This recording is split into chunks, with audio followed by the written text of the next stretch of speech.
Welcome to another edition of Civil War Reflections with Brian Steele Wills. We're going to take you on a little portion of a spring break history tour that we did. Reed, his mother, and Elizabeth and I traveled to Appomattox, over to Petersburg, up to Fort Darling at Drury's Bluff, then to Yorktown, Mount Vernon, over to Sharpsburg, Antietam, then Gettysburg, and then finally Newmarket before we headed back to Wise, Virginia. And we're going to focus on First Manassas today, or Bull Run if you're Union. First Manassas being the name that the Confederates applied, First Bull Run being the name the Federals applied. And that was also typical of other battles as well. So water courses tended to take the Union name, and whatever local landmark took the Confederate name. So Sharpsburg, the town in Maryland, and Antietam Creek, the name for the Union side. The fighting at First Manassas will be the largest initial conflict with the Union and Confederate forces in Virginia, but not the first time they've run into each other. Big Bethel was a name of a battle that had a big name and a small engagement, June 10th, 1861. But Manassas will take place on Sunday, July 21st, 1861. Big Bethel will have some of the same problems that will later occur on a larger scale at Manassas. And we'll talk about some of those problems that plague both sides, but particularly for those of you who support the Union side of things, the federal issues that they faced seem to sometimes be more important in these earlier engagements, and we'll talk about that a little bit. So to set the table, we'll talk about the U.S. forces under Irvin McDowell for bringing about 35,000 or so men to Manassas in that direction, and Robert Patterson having about 18,000 just along the border of Virginia and Maryland. Of course, today we know West Virginia, but Virginia and Maryland, and then into the Shenandoah Valley. About 18,000 men there. Facing them were about 12,000 men under Joseph Eggleston Johnston, but the largest force was in the area of Manassas Junction and posted along the south side of Bull Run under Pierre Gustave Touton Beauregard. One of my favorite names, because he French Creole, a Louisiana Creole, who had a desire of dropping the first name because he thought it sounded too foreign. So Pierre goes, and it was replaced with the American-sounding Gustave Touton Beauregard. But he has about 22,000 men, so if the two of those primary forces clash, the Union has an advantage in numbers. Both of these sides will have essentially emerging here in the early part of the war strategies that dictate what they're trying to accomplish. The U.S. strategy is sometimes called on to Richmond, and the notion there is that you're going to go and capture the Confederate capital, and the Confederate rebellion, the side that has fired on Fort Sumter and gone to war against the United States government, that side will collapse. The Confederate rebellion will cease. Irvin McDowell will march out on July 16th. His command is raw in experience, but the term oftentimes you'll see is the word green, and Abraham Lincoln had said both sides are green, so don't use that as a reason not to advance on. Winfield Scott had hoped to get better training and preparation before committing the forces to a major campaign, and then the battles that would result from that campaign. So both sides are going to suffer from that same problem too, of being relatively inexperienced, largely undrilled or poorly drilled, and poorly prepared.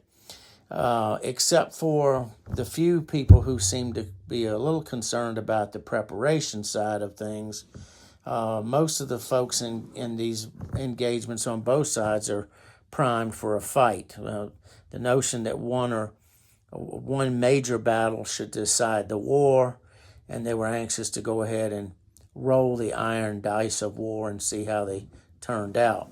So whether you're more or less prepared for battle, the idea would be that you are encountering soldiers in the same condition, and let's go ahead and get this done.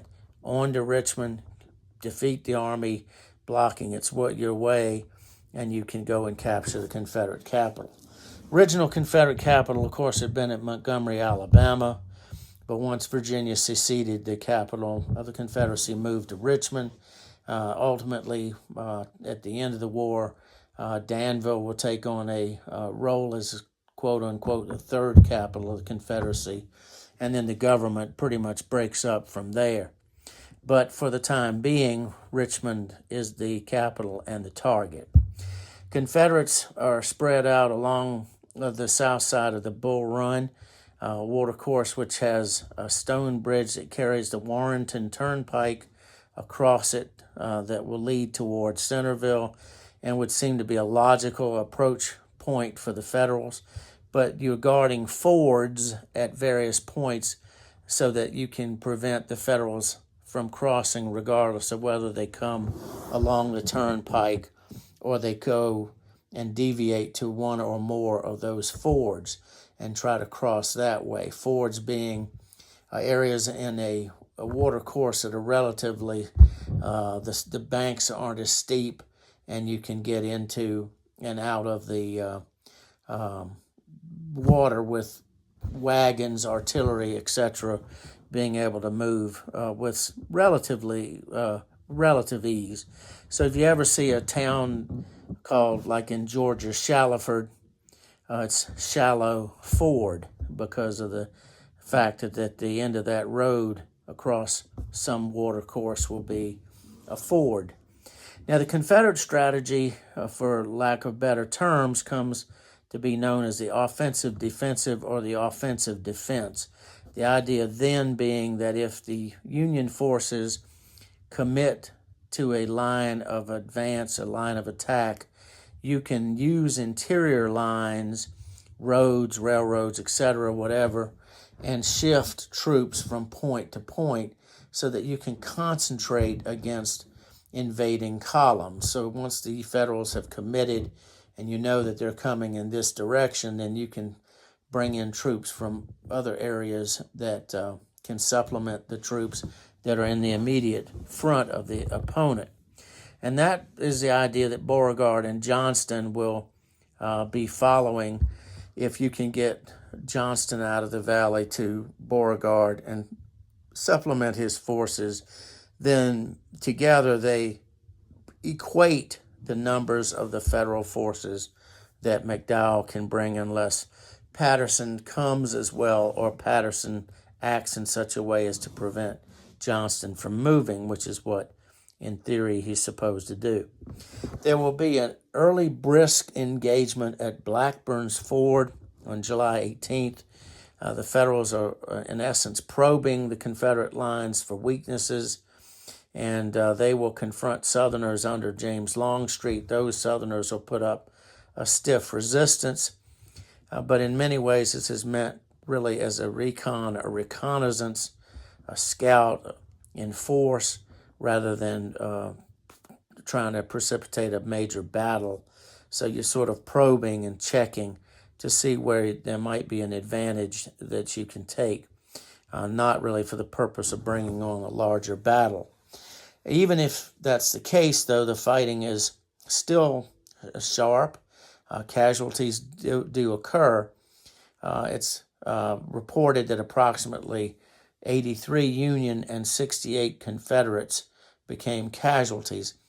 Now, casualties does not mean killed. It means killed, wounded, missing, prisoner, and that sort of thing. So, in other words, when sometimes you hear the word casualties, the mind comes immediately to that many people were killed, but that's not the case. More people are wounded than killed in battle. You're more likely to strike something that won't take anyone out immediately, although they may be mortally wounded, which means they will die of their wounds at some point, maybe pretty soon thereafter, maybe in a matter of time or days or more. General McDowell, of course, is trying to see where the advantage will lay for him to be able to try to strike the Confederates. He is not all that pleased with the Blackburn's Ford affair.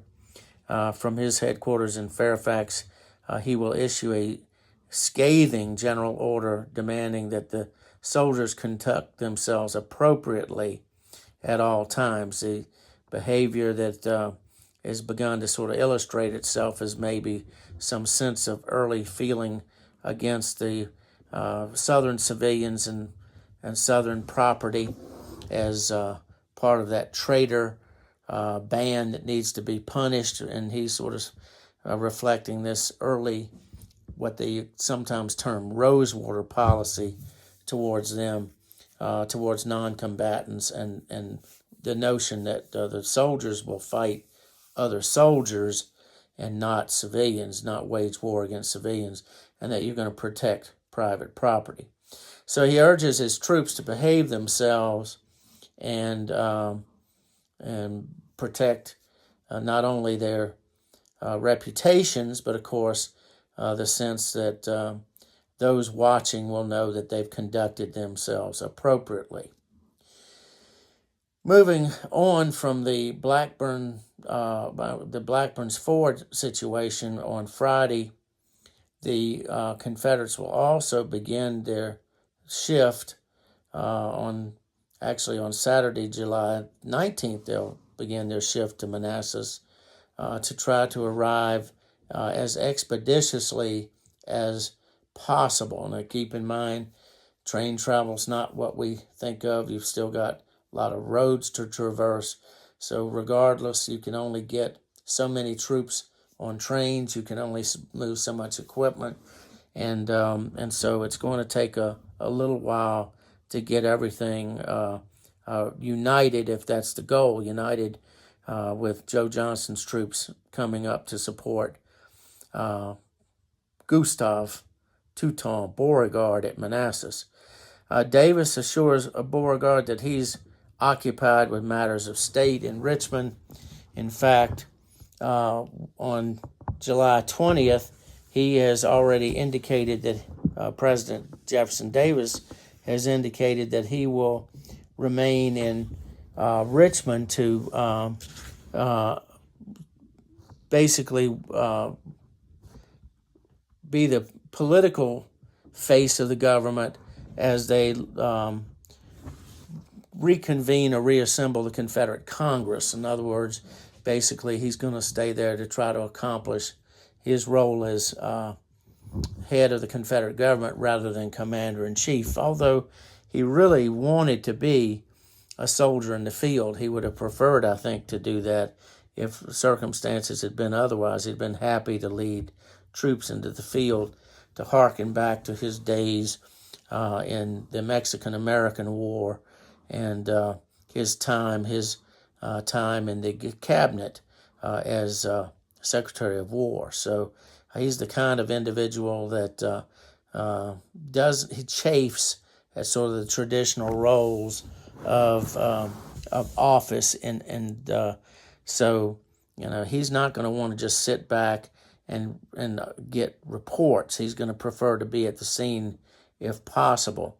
So while he's too busy at the moment to travel, it's going to be a point where the temptation to go to the scene of battle will be too great for him to resist, and he's going to ultimately board a train and then go to Manassas or near Manassas, where he can begin to work his way into the field of operations, into the actual fighting that will take place.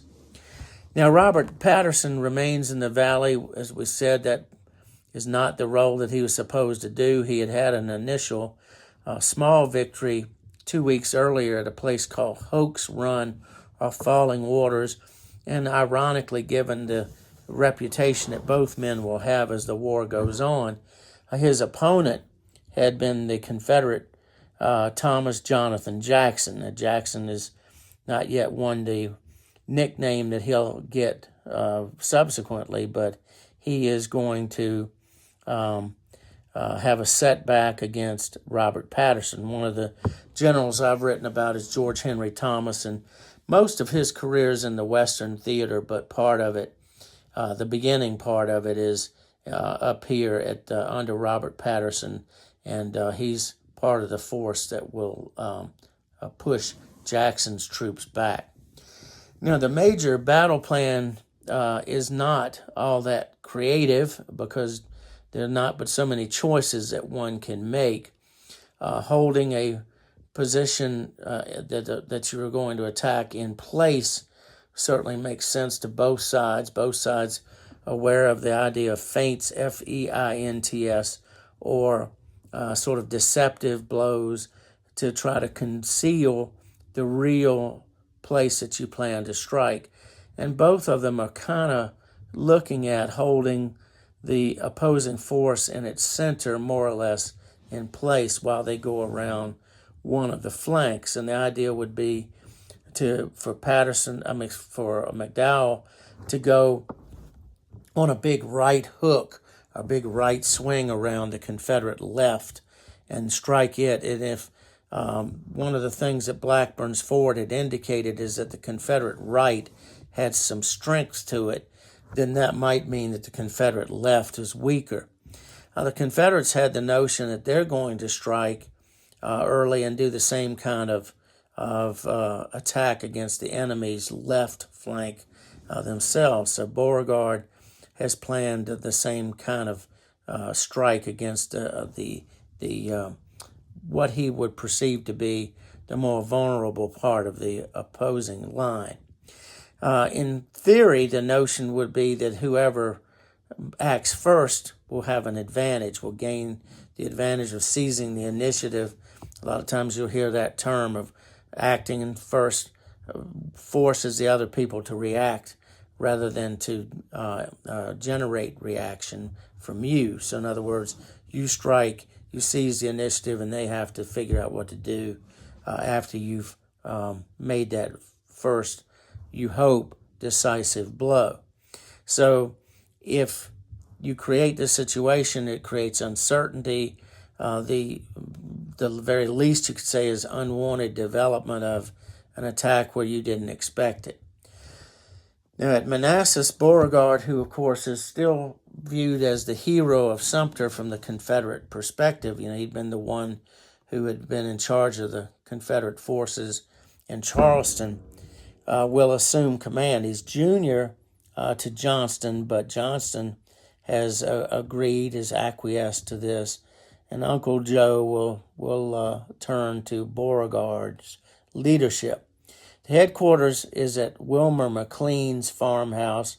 You may have heard his name before, and certainly on our trip we saw it first at Appomattox, but he's currently in the area of Manassas where this first fighting will take place. Then he'll relocate to a place where I think he felt like he was less likely to have full-scale engagements or forces in his front yard, so to speak. So the battle opens at 5:30 a.m., and the indication, an early indication of this long-term artillery strike will be a shell that drops into McLean's kitchen, the stories are, that spoils the soup that Johnston was going to use, his staff or whoever were going to use as breakfast.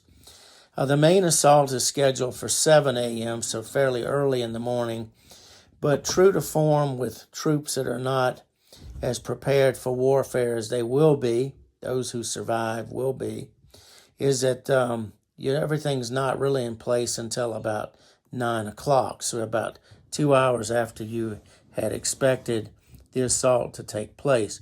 And the men will be stretched out, even though you're going to make a right a flank, a big sort of right hook. The forces that reach the Confederates first will not have the additional forces come in until after they've engaged.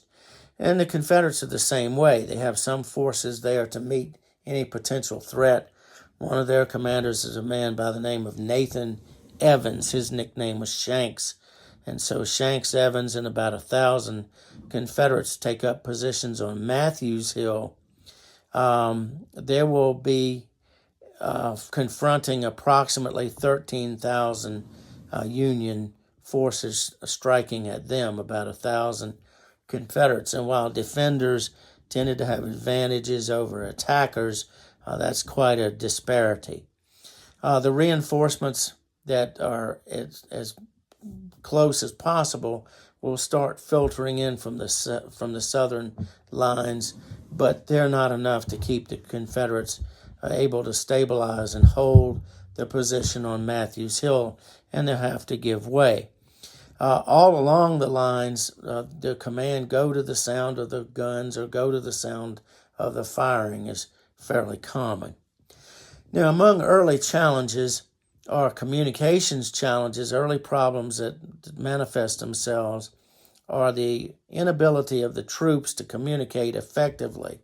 In the Civil War, the typical way to do things was to send a courier with a message, or multiple couriers with messages to forces that you want them to do X, Y, or Z. And all of that, of course, depends on the courier finding the person they're supposed to find, the person they're looking for. And, of course, they might not find that person where they expect them to be because of the circumstances they may have moved. Or the courier is not able to succeed in reaching the recipient of the order because the courier is captured, killed, the horses knocked out, injured or killed. And so that could be a problem. Multiple couriers could be a problem. If you have several of them come up to give instructions or commands, it'll be up to the officer on scene to make the determination of priority as to which orders to follow. And sometimes that was confusing. Sometimes commander's intent is unclear. When you have commander's intent, that's where you have this order that you've given, and you know what you want, you know what you mean, but does the way you phrase it, does the way you convey the order say what you want it to say? In other words, would someone reading it or hearing it, would they understand what you meant, what you intended? And part of the problem with Beauregard is he had the unfortunate habit of issuing orders verbally. So when I say hearing, you not only could necessarily read a short inscription or instructions on written in paper, but you then had verbal orders that had to be brought forward as well, and you can guess the complications that come from that. What I jokingly call uniform measures was a problem that both sides faced. There were a hodgepodge of uniforms and colors. Both sides had uniforms that contributed to the confusion. There were fiery Zouave uniforms with those beautiful red pants and other things that might be from New York, but they might also be from Louisiana. So you look at colorful uniforms and they don't automatically suggest one versus the other. There were Union Iowa troops in gray. There were Confederates in blue.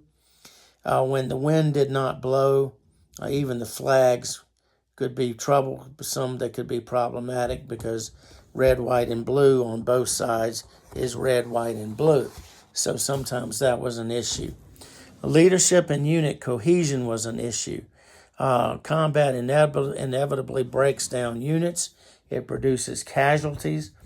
In the leadership ranks, if you lose officers, someone else has to step up. They take over. They may be as capable or more capable than the superior that fell. they may be less capable. They may be people that are not sure of what the original plans or intents are, and they have to sort of figure things out on the fly. The casualties themselves. What do you do to replace and replenish numbers when they're depleted?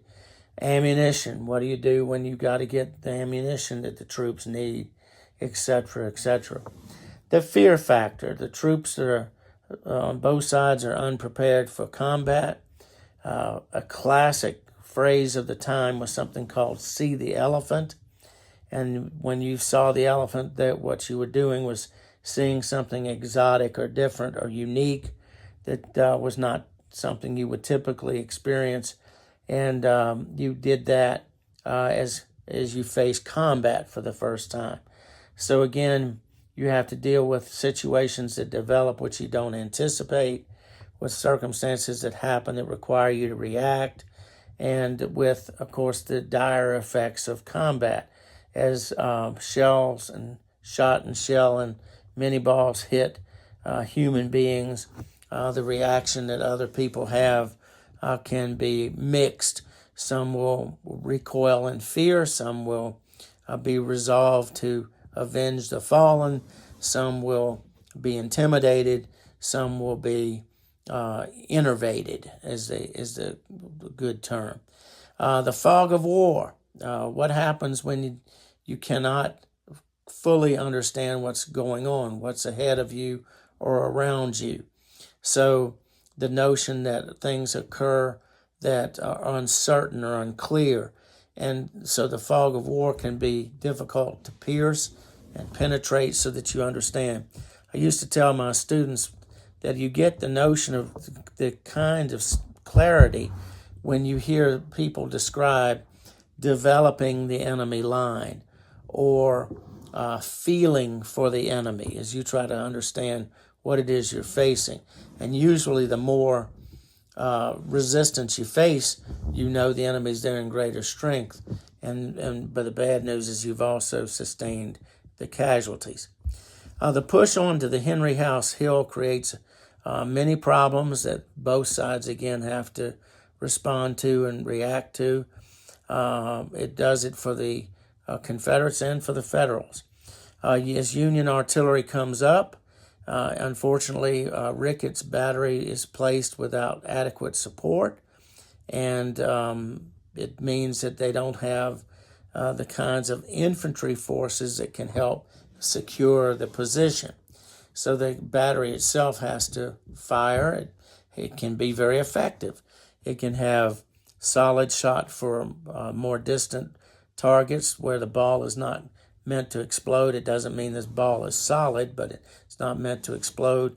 It can use spherical case or shell, which are explosive rounds, where shell is the ball that fragments after the powder inside is ignited. And spherical cases where you have small sort of pistol ball type ammunition or munitions that would scatter along with the fragments of the shell itself. And then the closer you get, you would have canister. And canister was these big, almost like coffee-shaped containers that have larger balls packed in sawdust. And when they blast, the whole thing rips open and turns the cannon into something akin to a giant shotgun. Of course, you use that when the opponent is relatively close. So all of these would be the type of standard ordnance for artillery like the 12-pounder Napoleon and so forth. But the problem is, again, if you're there, standard bombardment rate's about 2 times a minute. You could go to 4 times a minute, but you had to stack the ammunition next to the wheel of the tube, and of course that presents its own issues. Confusion over uniforms will particularly plague these artillery positions at Henry House for the Federals, where Ricketts and his other officers will argue over whether forces that are closing on their position are friend or foe. and he'll get orders to hold his fire. But any hesitation, of course, plays into the hands of the attackers because they can get that much closer before fire can be brought to bear against them. The other thing, of course, is sharpshooters or marksmen. One of the things that will happen is we talk about snipers today, people who are better able to use their weapons effectively can pick off the cannoneers, and as the cannoneers drop, that again makes it more difficult to serve the weapons. So the Federals will have to, everybody is cross-trained, so you're able to step in, but they're going to have to make up for their losses. And you keep in mind that light artillery is brought up by horses on pulling a limber, which is the ammunition chest on wheels. But once you unload the cannon itself, the tube itself, then the horses and the limber drop back. And the idea would be to put them in a little bit safer position. You then have the number 6 man's job to run back and get the ammunition from the limber, bring it up, let the gunner approve it, and then you bring it up and they seat the charge and they go through the process of firing with the crew, each one performing their own tasks. And the standard sort of mechanism is a friction primer, which is a small tube with finely ground gunpowder in the bottom and fulminate of mercury at the top with a jagged pin baked into it, so that when you take the lanyard and rip that serrated pin, it creates a spark that lights that lights the powder in the friction primer, and then fires down through the vent into the tube itself and fires the artillery round, assuming that it's been positioned correctly. But as troops approach, the fear is that they are some of their own forces, but it allows the Confederates to get close, have a devastating volley that decimates the ranks of the Union gunners, and of course the horse teams that are supposed to be in relative safety become targets because you don't want the troops to move the tubes, and it's too late to save those guns. Jackson, of course, will make his stand on Henry House Hill as Thomas Jonathan Jackson and his Virginians hold their ground. Some of the troops have been defeated at Matthews and are retreating back, include the troops under Bernard Bee, and Bee looks up at the Virginians and urges his men to rally behind the Virginians. There stands Jackson like a stone wall.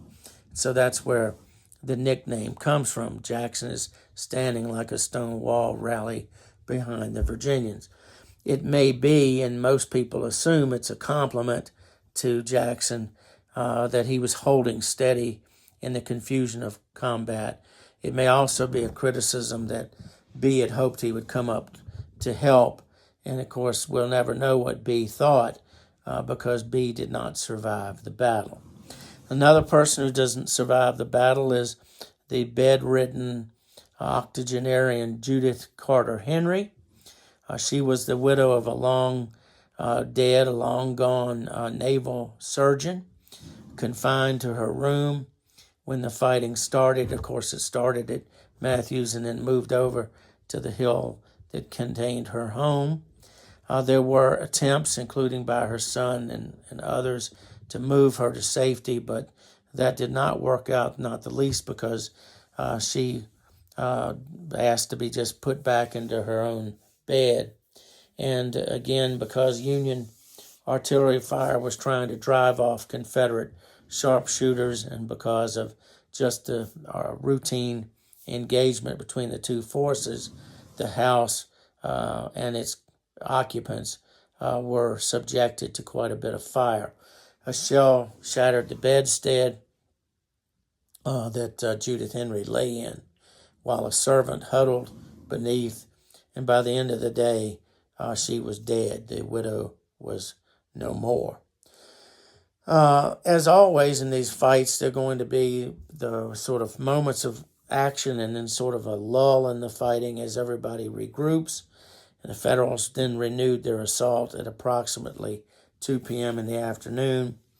Both sides will engage in charges and countercharges that mark this part of the battle, as both of them are trying to figure out how to drive the other force away while also having reinforcements kind of filter in piecemeal.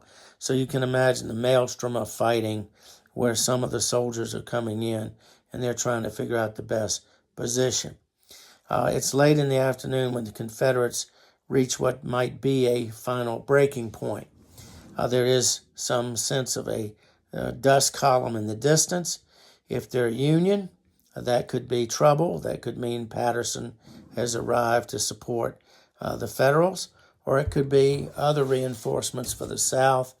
If you're a fan of the Confederacy, you will be happy that the Confederates were the ones who were the ones arriving, and those friendly forces under Jubal Early and Edmund Kirby Smith will help turn the tide for the Confederacy. Ultimately, the Federals break. A mass of confusion ensues. They retreat, and a lucky shot, a fortuitous strike on a wagon overturns that wagon on the stone bridge, and panic spreads even more. There are rumors of cavalry running down the routed troops, and there's concerns about that. The Black Horse Cavalry under Jeb Stuart might be slashing their way through, and that adds to the psychological demoralization of the federal forces. In the melee that occurs, there are caught up those citizens who had come from Washington City to get a glimpse of the fighting. They couldn't really see much, and the black powder smoke obscured much of what they might see. But when the retreating troops come through, the picnickers from Washington City get caught up in all of that and are brought back along with the soldiers as they run back toward Centerville in safety. Northern Congressman Alfred Ely becomes a prisoner, and that's certainly a boon to the Confederacy that one of the congressmen from the North has become a prisoner. Jefferson Davis, true to form, arrives on the scene late in the day, but he's certainly there in time to see the Union retreat turn into a rout. He thinks to compose a short message that will then be sent back to Richmond to those who've been anxiously awaiting the outcome of this engagement. And I thought I would read a section from Emory Thomas's Confederate Nation. Emory's description here is absolutely incredible. I think it's just a great piece of writing, and it captures both the nervousness and the exaltation on the part of the Confederate leadership back in Richmond as they're trying to figure out what goes on. So first the fear and concern, and then the elation. Across the street from the Capitol in Mechanics Hall were the makeshift offices of the War Department, Emory says. There, Confederate officialdom assembled to wait out the suspense. The telegraph yielded nothing reliable. Secretary of War Henry Pope Walker damned his job and longed for action. The entire cabinet came and went, pacing and nervous. Hal Cobb, who came from Georgia, after sifting the fragmentary dispatches, announced that the Battle of Manassas was a draw, that neither side had any advantage. Hot words followed as men debated in complete ignorance. They didn't let the fact that they didn't know anything more than fragmentary determine what they had concluded. Night closed and still the watch went on. Now the elated part. Then Judah Benjamin burst into the hall with real news. Judah Benjamin is a fascinating individual who deserves, I think, a podcast all his own. Just a real colorful character who will serve in a variety of Confederate posts throughout the war, and a supporter of President Jefferson Davis when, frankly, everyone else wasn't. He had news. He had come from the Spotswood Hotel and a call upon Mrs. Davis. A telegram from the president had arrived, and Benjamin had memorized the text. Quote, "We have won a glorious but dear-bought victory. The night closed with the enemy in full flight, pursued by our troops." Unquote. Joy broke out. RMT Hunter's tense face relaxed into smiles. John Regan's eyes ceased to pop out so far from their sockets, and Benjamin simply glowed. The Confederacy had committed its fate to battle and won. The Southern nation was at last a reality. The cause was triumphant. I think that piece of writing is just spot on in capturing both the sense of what people felt like before and felt like after. The question, of course, is, had the South, as the Confederate States of America, really triumphed? The winners, oftentimes in engagements, will say always, I think that can be backed up, are in just as bad a shape as the losers. Their condition is usually pretty horrific. Their casualties are significant. Their limited sources of ammunition are dried up. Just about everything, unit cohesion is broken down. Leaders have fallen. Name almost every reason why it's very hard to follow up a victory, and you will understand First Manassas. Davis might have wanted something more direct and more significant, but it was going to be hard under the circumstances regardless. Losses alone were staggering. On the Confederate ranks, 387 men perished, 1,598 were wounded, and 13 were missing. On the Union side, 460 had been killed, 1,124 wounded, 1,312 captured or missing. Of course, timing, as much as anything else, provides the difference when you try to figure out how to take advantage of a victory or how to try to do something to offset a defeat. Timing can be everything.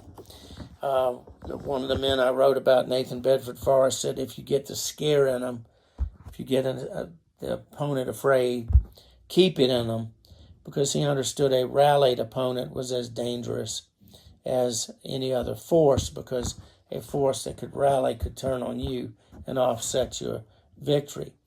So the Confederates had figured out how to bring together enough troops where they were needed most and accomplish what they needed to do to stop a Union advance. And yet the Federals had other troops in other positions that would have made a march on Washington difficult, if not impossible. One of the problems with the Confederates is that they were in very difficult shape, and one problem with the Federals was that they had units that were still in position that could hold the line against those troops. So you weren't going to necessarily just be able to walk into Richmond, which I think some people think might have been able to be done. So what conclusions can we take? Well, the generals had done about as much as they could do with troops under the circumstances. McDowell had executed his attack first, but the attack had run its course. The assault had sort of diminished, lost its power, and then began to develop into a situation where, frankly, there was less likely for a decisive battlefield victory. Whether Patterson showing up would or would have not made a difference in making this battle decisive for the Union is speculation. You can always speculate on everything. The what ifs of history are part of the fun of it, but they're also impossible to prove, impossible to say that if this had happened, the automatic outcome would have been something else. It certainly would have been something else, but it may not have been successful, may not have changed anything else.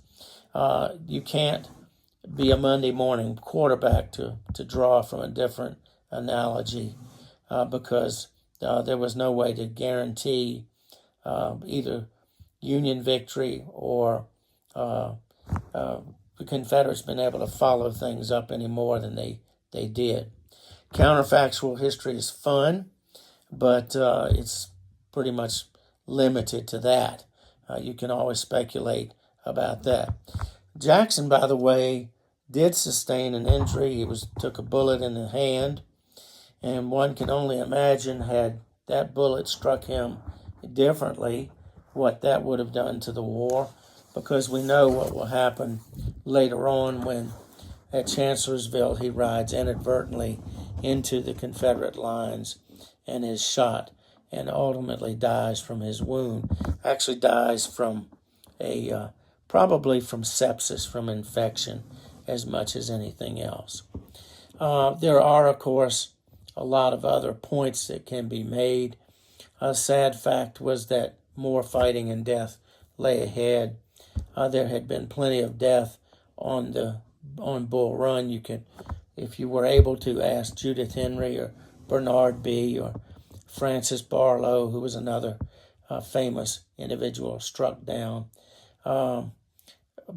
There are many poignant stories. I think probably the biggest one that we all think about is the Ken Burns recitation of the letter by Sullivan Ballou, who was reminding his wife that his spirit will always be with her, and a very poignant letter.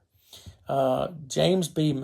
Fry, who was on McDowell's staff, concluded simply, quote, "The first martial effervescence of the country was over." And that's what marked, he believed, the fighting at Manassas / Bull Run. Additional things to think about is just the drama of the first battle, the human element, James Ricketts trying to save his battery from capture or destruction, Judith Henry trying to figure out how to survive in her own head, Bernard Bee trying to figure out what to do as Thomas Jackson's position is solidifying, and he has to immortalize him in a way that we'll never know exactly what his intent. The terror instilled by the first time that the rebel yell is heard, the panic that comes from an overturned wagon on the main escape route, the fear engendered by word of the approach of Jeb Stuart's Black Horse cavalry swooping down on the fugitives, the picnickers who don't want to miss the show, then only end up being part of it themselves as they get caught up in all of the retreat, the determination of Wilmer McLean to find a quieter locale in central Virginia where he is convinced the war will be less likely to reach him, although he too plays a much different role than I think people realize. The many what-ifs that, of course, drive historians crazy but make history fun and interesting.